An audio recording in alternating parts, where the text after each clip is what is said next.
Hello everyone, আরও একটা নতুন মিনি ব্লগে ওয়েলকাম। আজকে আমি একটু স্যান্ডউইচ বানাচ্ছি। দীর্ঘদিন ধরে ভেজ খাওয়ার পরে আজকে ভাবলাম যে কিছু ননভেজ বানানো যাক।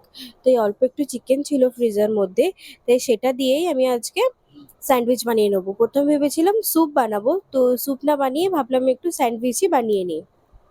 এই দেখুন, ছোট ছোট করে যে চিকেনগুলোকে আমি প্রথমে বয়েল করতে দিয়েছি, তার মধ্যে নিয়েছি রসুন আর একটুখানি আদা আর একটু ব্ল্যাক পেপার আর একটু সল্ট দিয়ে আমি এটাকে বয়েল করতে দিয়ে দিলাম প্রথমে। খুব বেশিক্ষণ লাগবে না। এই যে দেখুন, এখানে প্রায় বয়েল হয়ে এসেছে, এখানে তেল ছেড়ে দিয়েছে চিকেনের মধ্যে। এটাকে আমি নাবিয়ে ঠান্ডা করে নেবো। আর এই স্টকটা ফেলবো না, যদি দরকার লাগে এইটা দিয়ে স্যুপ বানিয়ে নিলে অনেক টেস্ট লাগবে এর মধ্যে। আর এখানে চপারের মধ্যে আমি পেঁয়াজটাকে একটু চপ করে নেবো ছোট ছোট করে। এখানে আমি দুটোর মতো পেঁয়াজ নিয়েছি। যে যার পরিমাণ মতো যতটা লাগবে বা যে যে জিনিসটা খেতে ভালোবাসে, এর সাথে চাইলে এর মধ্যে সিমলা মির্চ মানে ক্যাপসিকাম, টমেটো, ক্যারট সবকিছুই দিতে পারে। আমি এখানে নর্মাল সিম্পল ভাবে বানাচ্ছি শুধু পেঁয়াজ দিয়ে, তাই আমি এর মধ্যে আর কিছু দিলাম না। এটাকে আমি এবার খুব ভালো করে চপ করে নেবো। দেখুন কি সুন্দরভাবে এখানে চপ হয়ে গেছে। আর এখানে চিকেনগুলোকে আমি আলাদা করে নিচ্ছি, একটু ঠান্ডা করে নেবো প্রথমে। আর এদিকে আমি ব্রেডগুলোকেও রেডি করে নিয়েছি। ব্রেডগুলো করার আগে কিছুক্ষণ আগে ফ্রিজ থেকে বের করে রেখে দেবো, তা না হলে বানানোর সময় ব্রেডগুলো ভেঙে ভেঙে যাবে শক্ত থাকলে। আর এদিকে একটা ডিমও আমি বয়েল করতে দিয়ে দিয়েছি। প্রথমে ভেবেছিলাম যে চিকেন দিয়ে করব, তারপরে ভাবলাম যে না, একটা ডিম দিয়ে দিলে আরও একটু ভালো লাগবে খেতে।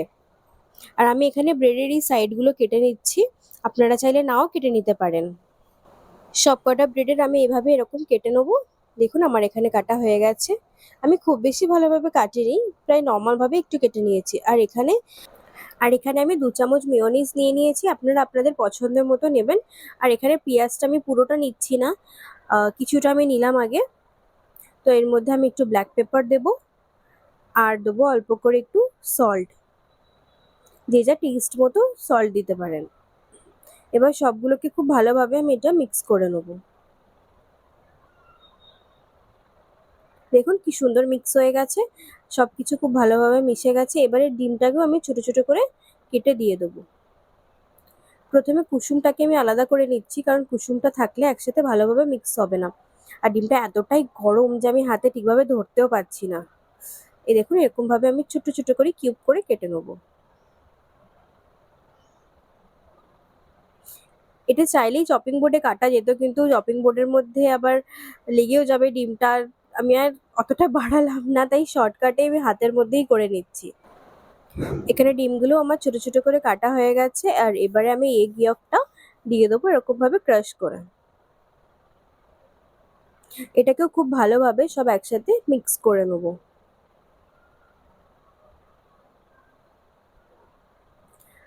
এই স্যান্ডউইচটা খুব ইজিলি হয়ে যায় আর দারুণ খেতেও হয়। যে কোনো টিফিনে ক্যারি করার জন্য বা স্কুল বা কোথাও বাইরে একটু ঘুরতে যাওয়ার জন্য কিছু সময়ের জন্য খুব ভালো হবে, কারণ এটা চটজলদি হয়ে যায়। আর এর মধ্যে বেশি ইনগ্রেডিয়েন্টসও লাগে না, ঘরে দু একটা জিনিস দিয়েই তৈরি হয়ে যায়। শুধু একটু চিকেনটা থাকলেই হলো। আর চিকেন যদি না থাকে, এই সেম প্রসেসে আমরা ডিম দিয়েও করতে পারি, সেটাও দারুণ খেতে লাগে। চাইলে এর মধ্যে কিছু শসাও অ্যাড করে দিতে পারেন, সেটাও খুব ভালো লাগবে। বা চাইলে মজরেলা চিজও অ্যাড করতে পারেন, যে যার স্বাদ মতো সবকিছু নিয়ে নেবেন। আর এখানে আমি স্লাইস চিজ নিয়েছি, আমার কাছে মজরেলাটা ছিল না, তাই স্লাইস চিজই আমি এর মধ্যে দিয়ে দেবো। এখানে আমি কোনো রকম সসের ব্যবহার করলাম না মেয়োনিজ ছাড়া। আপনারা চাইলে এর মধ্যে সসও দিতে পারেন, লাইক টমেটো সস এইসবও দিতে পারেন। আমার আসলে টমেটো সসের টেস্টটা একদম ভালো লাগে না, তাই আমি ওটা স্কিপ করেই গেলাম। আর এখানে কড়ার মধ্যে অল্প করে তেল দিয়ে তারপরে আমি বাটারটা দেবো, কারণ প্রথমেই যদি আমি বাটার দিয়ে দিই তো সেটা উড়ে যায়। তাই বাটারটা ঠিকভাবে থাকার জন্য আমি প্রথমে একটু তেল দিয়ে দিই কড়ার মধ্যে। আর এক এক করে আমি ব্রেডগুলোকে এইভাবে বসিয়ে দেবো। দিয়ে জাস্ট 2 থেকে 3 মিনিট আমি চিজটাকে একটু মেল্ট হওয়ার জন্য কভার করে রেখে দেবো।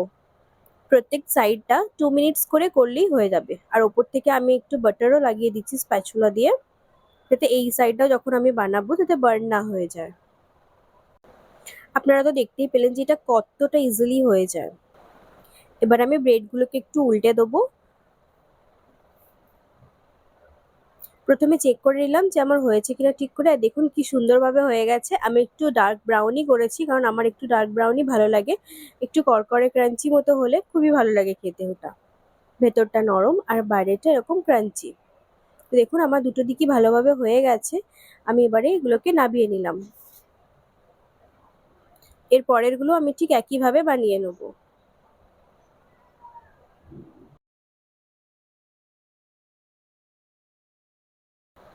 পরেরটা হোক ততক্ষণ আমি এটাকে মাঝখান থেকে এইভাবে কেটে নিচ্ছি, কারণ ওটা সবটাকু ধরে খেতে একটু অসুবিধা হবে, তাই আমি এটাকে স্লাইস করে নিলাম। আর এই দেখুন চিজটা কি ভালোভাবে মেল্ট হয়ে গেছে এর মধ্যে।